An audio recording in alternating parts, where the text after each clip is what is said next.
台語課第4294小節，食新娘茶四句聯第19集。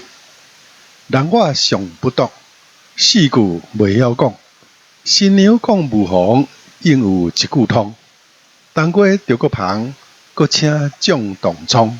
含慢又閣爽，毋敢講碰風。人我尚不懂吼，就是講即個客氣話啦吼。我尚不懂就是講上含慢啦吼。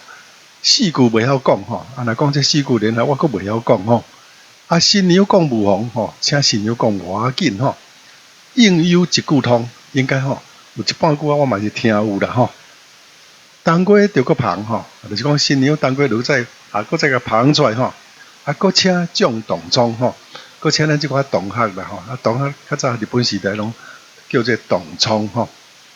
含慢又閣爽吼，就是講我著含慢吼較能力較歹吼，又閣爽就是講較土里土氣啦吼，毋敢講碰風，就是講話不過吼真老實，毋敢講碰風吼，毋敢講甲傷過豪潲，傷過大吼。